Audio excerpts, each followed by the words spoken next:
Okay, thank you. So once again, I have to start from the beginning so that it can be part of the recording. So we are going to cover this Galerkin method for ordinary differential equations, and this is the introduction about Galerkin method for ordinary differential equation, which is numerical technique used to approximate solutions to differential equations by projecting them onto the finite dimensional subspaces. These methods are widely employed in various fields of science and engineering where analytical solutions are either difficult or impossible to obtain. The basic idea behind the Galerkin method is to seek an approximate solution that lies within a finite dimensional space spanned by a set of basis function, and these basis function we need to define, or we randomly can choose. These basis functions are typically chosen to satisfy certain properties such as authority or completeness and are used to represent the unknown solution. By substituting these representation into the original differential equations and enforcing certain criteria such as residual minimization, a system of algebraic equation is obtained. Solving this system yields the approximate solution to the differential equations, and one of the key advantages of the Galerkin method is their flexibility in handling various type of differential equations, including linear and non-linear problems as well as the problems with complex geometries or boundary conditions. So everywhere we can apply this method, and additionally they can provide accurate solutions. So these are the some specific areas where we can apply this method: fluid structural mechanics, heat transfer, electromagnetic information and control, chemical engineering, geophysics, biomechanics, and biomedical engineering. So all the problems which are associated with this domain, we can apply this method. So this is the high level algorithm description how we can apply. So for the given problem we need to define the ODE and its conditions as we do for the all type of numerical methods. Then choose the suitable finite dimensional function space and basis functions to approximate the solution. So these two things are required. One is finite dimensional function space and the other is basis function. Then after transform the ODE into its weak form, we can use like integration by parts. Then discretization. We need to discretize the domain of the problem into finite number of elements or the nodes and define the basis function over each element or node. These basis functions should satisfy certain properties such as completeness or orthogonality. Then we need to construct the stiffness matrix and load vector by integrating the weak form of the differential equation over each element or node. And as you know, why stiffness matrix is required, as we do some type of the stiffness problems when in the very small interval there is big change in the function. This type of the problems are known as stiffness problem, and for the more accurate solution we need to construct this stiffness matrix, and there is some procedure when we will apply. We will discuss how we can construct this stiffness matrix and how we can load the vector. Then after assemble the global stiffness matrix and load vector by summing contribution from all elements or the node, taking into account boundary conditions. Note this point. These are the steps when we will write the program, when we want to solve the problem by using this method. Then we have to follow all these steps one by one. And then after we need to apply the boundary conditions, modify the global stiffness matrix and load vector to enforce boundary conditions, ensuring that the system remains consistent. And then after we will solve the linear system, because when we will apply this Galerkin method we have the system of equations and we need to solve the resulting system of the algebraic equations, typically sparse or symmetric, to obtain the coefficients of the approximate solution and calculate additional quantities of interest such as derivative or integral of the solution, visualize or analyze the solution to assess its accuracy and convergence properties. This is the extra part, optional. If we need to error estimation or refinement, we can evaluate the accuracy of the solution and refine the discretization if necessary to improve accuracy or convergence. Techniques such as adaptive mesh refinement or error estimate can be used to guide the refinement process. And this is also the, if required, we can apply iterate depending on the convergence behavior of the solution. Iterate the process with the refined discretization or different basis function until satisfactory accuracy is achieved. So here, this is the problem formulation. And first we have the ODE and its boundary conditions. You can see in the very first equation, we have L is some operator, Ux is equal to Fx. And then along with, we have the boundary conditions. You can see BC of Ux is equal to Gx. Then after, we need to choose the finite dimensional function, space and basis function to approximate the solution, which is Vx is equal to span phi ix, and I will be 1 to n. And then after, we have to transform the ODE into the weak function by taking integral on both sides, and zeta represent the domain of the function or the problem. So these are some few steps. Now for more clarity about this method, I have observe this example, okay, and we will apply the code to solve this example. So here you can see d to u upon dx square minus u is equal to x, and these are the boundary conditions. U0 is equal to 0, u1 is equal to 1. Okay, so here we need to choose basis function. So this is as you know, very typical, depending upon our choice. Okay, so here we are given two boundary conditions, and we have phi 1 is equal to x and phi 2 is equal to 1 minus x. We are choosing these two functions. Okay, now how we can use the Galerkin method? We have the following system of equations. See here. So here you can see the first integral we have is 0 to 1, and this is the value of u. See, this is C1 phi 1 plus C2 phi 2. So this is equal to u. This is the approximate solution. And then we have minus u. This is the value of u, which is C1x plus C2. 1 minus x, as we have the values of phi 1 and phi 2 as we defined at its place. So according to that, we will take at its place. And here is again phi 1. And in the second equation, we have at its place phi 2. So we have in this way these two system of equations, and we need to solve these two equations. And from these two equations, we will have the system of equations. We need to determine the coefficient C1 and C2, which we can obtain by applying this method.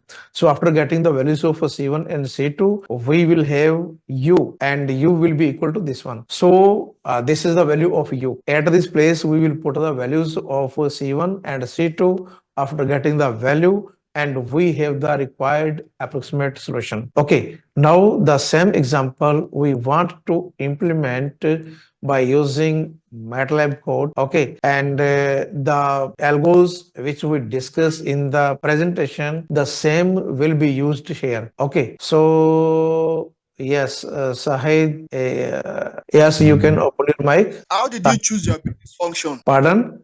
How did you choose your basis function? If see, when you pass these values, these must be the orthogonal. Just one, come back. Yes. So here, see, what is n? N is the number of the basis function, and ci are the coefficient of the determined. Okay. So these functions will completely depend upon the how many boundary conditions are given according to that. But we have only two, so the value of n is 2. So we need two basis function, and the thing is how we can choose. So there is no any fixed method to choose phi 1 and phi 2. Okay, these we have to observe whether these two values we can obtain. If you put x is equal to 0, if you will put x equal to 0, so one is 0 and other is 1. Okay, and if you will put 1, and you can see, observe, this will be 1 and this will be 0.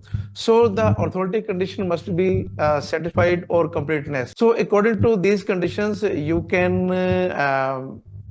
check at the end points or at the boundary points. Must be satisfied either this one or this one. Okay, one value must be satisfied, and according to that you can choose. So, but this is not the fix. You can replace these phi 1 and phi 2. Okay. So in this way, you can choose. And now, is it okay? Yes. Okay. So now we want to write the MATLAB code for these two equations, for this example. Now come to here, and yes, so here you can see uh, our system of equations are involved. One is x variable, and C1 and C2, these are some parameter or constants which need to approximate. So first we have the basis function, phi1 and phi2. Phi1 is x and phi2 is 1 minus x. Now we have, this is the differential equation. Note this point very carefully. This is diff 1 minus x. Sahid, please mute your mic. Okay. So now, this is the differential equation. As you know, the differential equation is of a second order. See, this is our u function. This is our u function, which will be equal to C1 phi 1, C1 phi 1 plus C2 phi 2. Okay. And the values of phi 1 and phi 2 we have is x and 1 minus x. So this is du and comma x. The meaning of comma x is that we want to differentiate this function with respect to x. Okay. So this is the first order derivative which I highlight this part. And again, we need the second order. So again, we are differentiating the same with respect to x. Now this is our second order derivative, and minus u, this is the value of u, and then we have minus x. See this value, this will be when we shift on the left hand side, minus x. Okay, so this is the differential equation.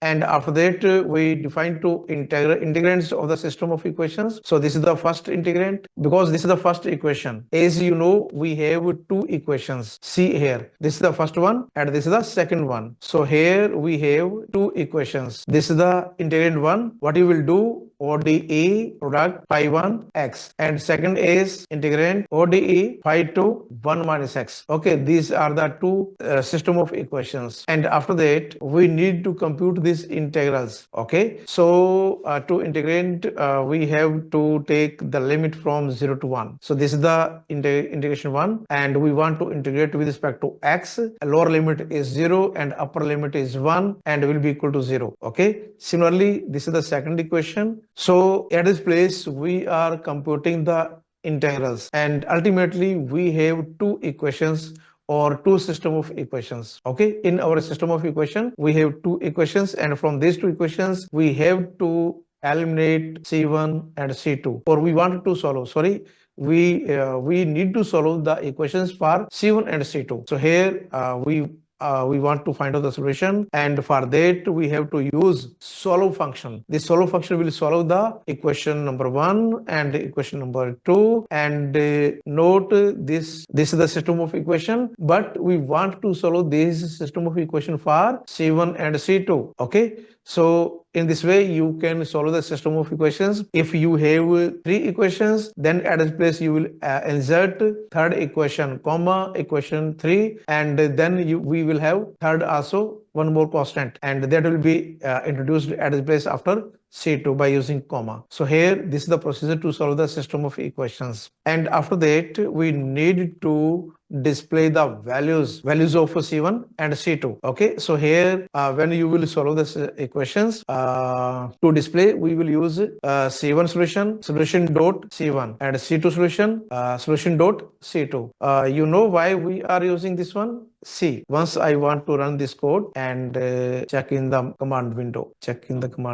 Just 1 minute. I have to run the code. Yes. See, so see this part. See this part. If you will directly solve the system of equations, the information will be stored like in this way. Okay. But we need to store the value C1 and C2. So that's why we have to use to display the values in this way. This is the C1 solution and solution dot C1. So from this solution, the value C1 will be extracted and stored at this place. And similarly for the next value C2, the value will be stored at this place. Okay, in C2. Now we will use C1 solution and C2 solution to print the value. See here. here. So here we are using printf C1 is equal to character C1 solution. So the values which are stored at this place in the left hand side, we will convert in the character and will be printed in the first statement, and similarly the C2 will be printed in the second statement. Okay, and after that we have the approximate solution. So u approximate will be equal to, as you know, this is the approximate solution. U will be equal to C1 solution product X, then C2 product 1 minus X. Okay, so after getting the values of C1 and C2, we need to put at this place, and then after we will display the approximate solution, and we again need to convert this solution in the character to print at this place. Okay, and when you will execute or when you will run the code, you can see that the value of C1 is -1, that of C2 is 0, and approximate solution is ux is equal to -x. So this is the approach to find out the solution by using this method. Okay, but first let me know if there is any doubt in this example. First let me know if you have any question. Sahid, allow. Yes, you can unmute your mic. Can you hear me, sir? Yes. Look at define the integrand for the system of equation. Yes, here. Yes, you have phi 1 and phi 1 is x, and you are still having multiplied by x again. You get me, sir? Yes, phi 1 and phi 2. Yes. This is the ODE. This is ODE and x dx. Go to the Matlab environment. Yes. Thank you. Phi 1, which is x, multiplied by x again. Phi 2. Yes. 1 minus x multiplied by. Now it is okay. Yes, it is fine now. ODE and phi 1. ODE, phi 2. Because phi 1 and phi 2 already we have equal to x and 1 minus x. Okay. Thank you to correct the statement. Yes. Any more question, please? Hello, sir. Yes. If it is between the boundary of 0 and 2, how do we solve that? Pardon? If the boundary is between 0 and 2. Boundary between 0 and 2. Instead of 0 Okay. of 1, can we please solve it? See here. We have 0 to 1. Okay. If the boundary is 0 to 2, then replace 1 into 2. This is the interval, left hand point and right hand point. This is the left hand point and right hand point. Got it? We have the same function, ux is equal to -x. But if you have different function, okay, we are choosing one more example. Here is one more different example. See, here we have the f function is, we have the differential equation is f is equal to x. Okay, and the other parts will remain same. You can check here. Okay, and this is the integral 1 and integral 2. The same process is there. Then after we have a is 0, b is 1, and here this step is also same, equation 1 and equation 2. Then we are solving equations. This is the system of equation 1 and equation 2, and the same approach is also there. Solve equations for C1 and C2.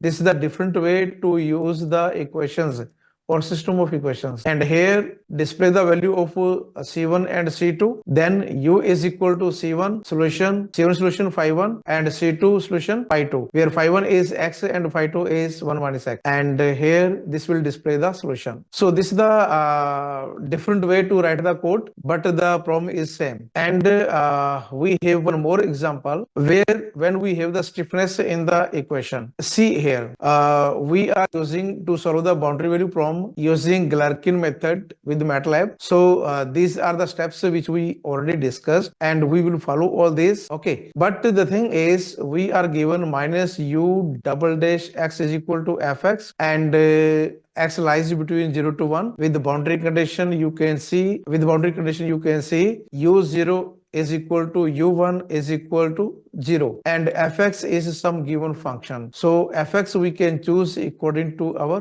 desire. Sumit, you have again raised your hand. Sir, hello sir, good evening sir. Yes, good evening. Sir, I have one question. Yes, Sir, please. in a previous stage, you use for solving the linear system, you use solve equation 1, equation 2, and then you put in a bracket C1 and C2, that is unknown vector. Yes, yes, yes. So, sir, when we apply the numerical method, we have a system of linear equation, and if we want to change this system of linear equation into matrix form, that is Ax equal to B form, homogeneous system, like, and then we have to solve like lim solve A comma B. Then it also gives value, na? You are asking about the to solve the system of equations. Yes. Okay. There are two ways. Sometimes we can use matrix approach. Other is the other approach. Okay. There are just like a substitution method. If you have two equations, you can substitute one value in the other, and you will have the value. And then after getting the one value, you can put the in other equation to get the second value. Okay. And the other way is we can use matrix. So with the help of matrix, we can solve the system of equations also. Depends upon our choice how we want to solve the system of equations. Okay. Okay, So sir. yes, please. Sir, like if we have a non-linear equation, then firstly you have a question, right? U double dash equal to fx. But if a question like u double dash to the power something equal to fx, then we Yes, get a non-linear yes. system. Yeah, yeah, yeah, yeah. Yes, yes, yes. I got it. Yeah. So, non-linear problem. Yes, sir. I have difficult. I don't have some idea about how to solve the non-linear system of equation by Okay, using okay, okay, okay, okay. Yes, yes. So we have the approach to find out the solutions of nonlinear equations also. Okay. Okay, sir. You will discuss no, sir, in upcoming lecture, or We would right now in this. I think I don't have the nonlinear problem. I choose only two examples how we can implement this method. Okay, but by using the same, but we can solve the nonlinear problem also. And I will provide the code how you can solve the nonlinear yes, problem sir. also. Yes, sir. If Okay. sir, if you have yes, sir. If you have any idea about how to solve the nonlinear in Yes, short yes, form, yes. We okay, have the idea. We have the idea. But as you know, for to learn the new method, first we need to approach. We need to understand how we can implement the approach. Okay, this sir. method also we Actually, can actually, for I the use non-linear. This approach is applicable for linear as well as for non-linear yes, problems. yes, sir. Okay, for both we can use. But unfortunately, I have only linear problems. Don't worry. Okay, sir.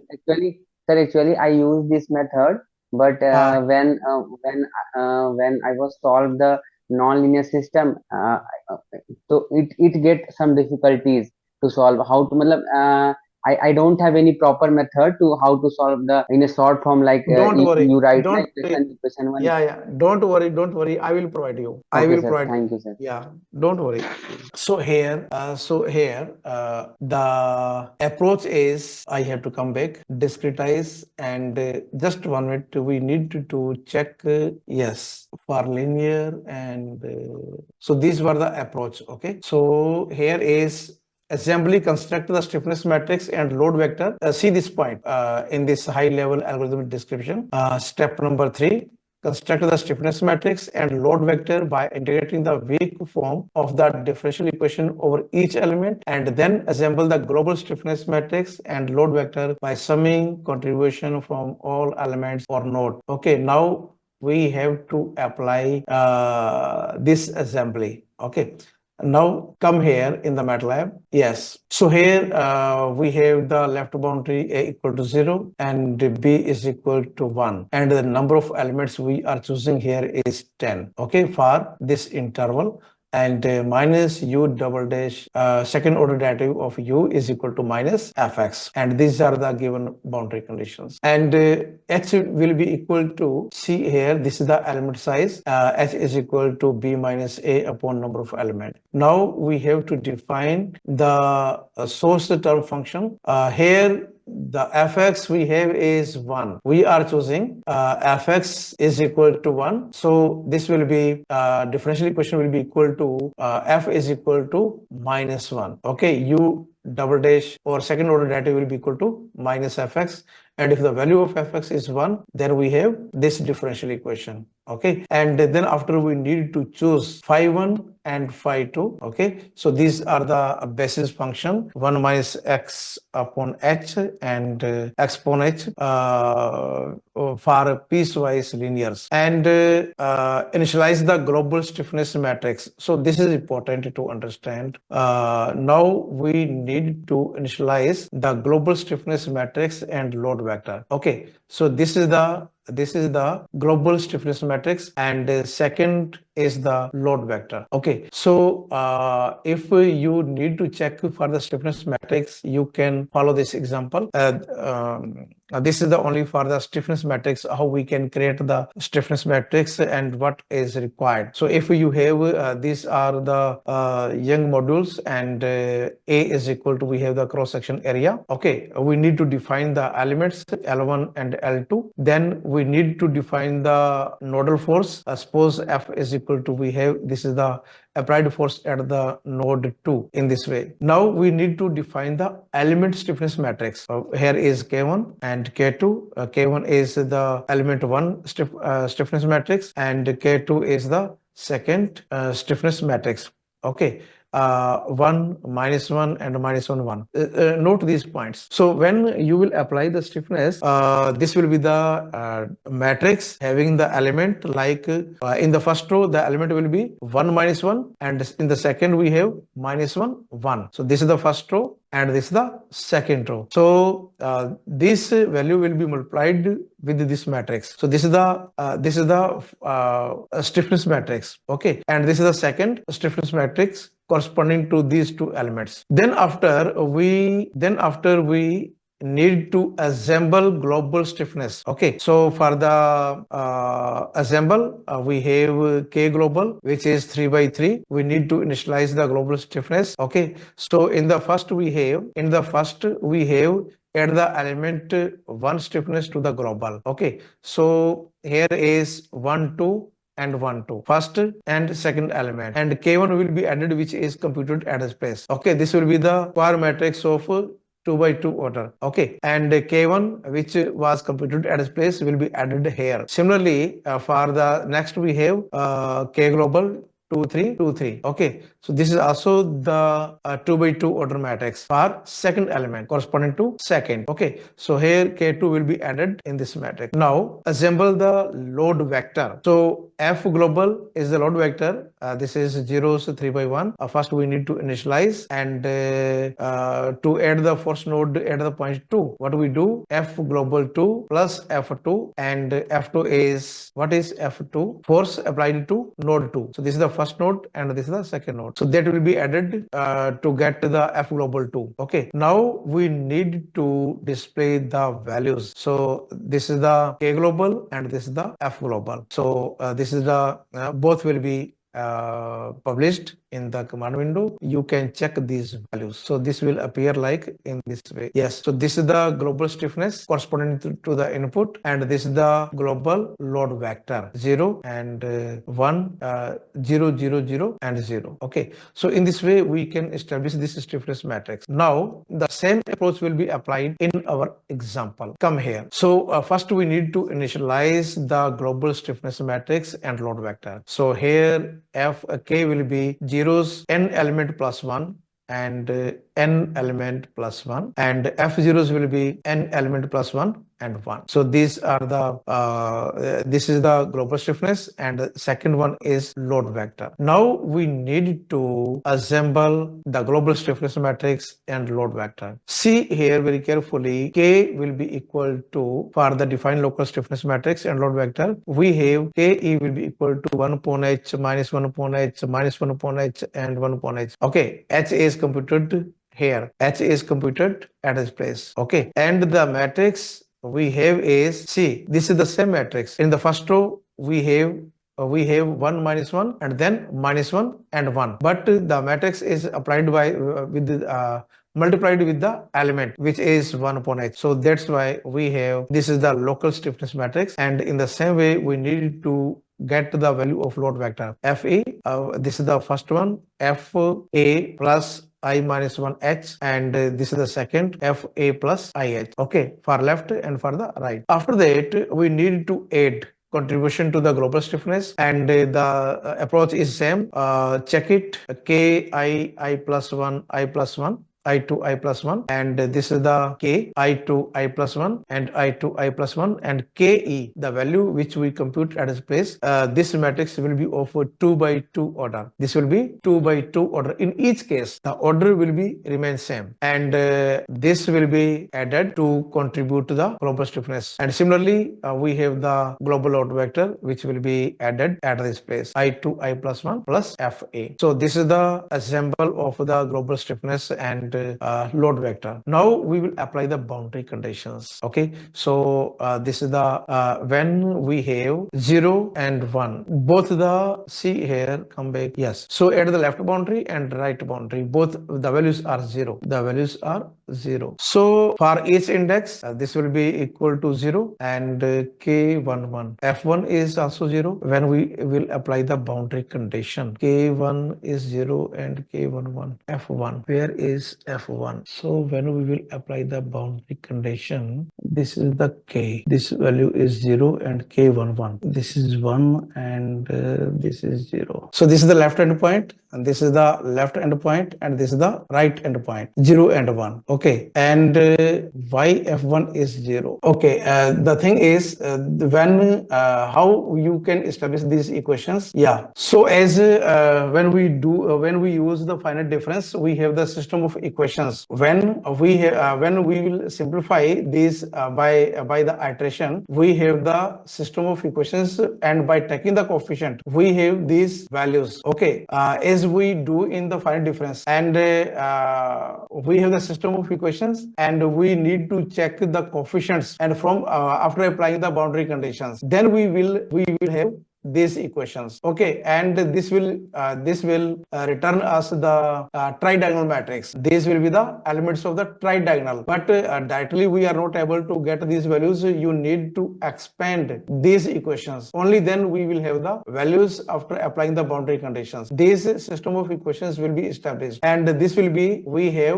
tridiagonal matrix. You can check here, this tridiagonal matrix is established, and the approach is the same. Here is, this is the tridiagonal matrix, and this matrix will be established only if when we will expand these system of equations, and by taking the coefficient, we will have this one. Okay, and after that we will solve the linear system of equations. U will be equal to K divided by F. So this is the approach, matrix approach to solve the system of equations. So here we will have the values of U, and after that we can plot the graph. So this is the approach to plot the graph, and when you will execute, we have this graph. So here you can choose different values of fx differential equation. Whatever we choose at the place 1, you can choose here, suppose it is minus sin x. You can have at this place exponential function exp. So this will be used for different type of problems. Okay, so, but you need to check these equations, and once again I am repeating these values. These will be obtained from these equations. Okay, you need to expand numerically, and then you will get the coefficients. We have these. So this is about this method, how you can implement for the different type of problems. You can easily use at this place. Any question please? Any question please? Yes please. Any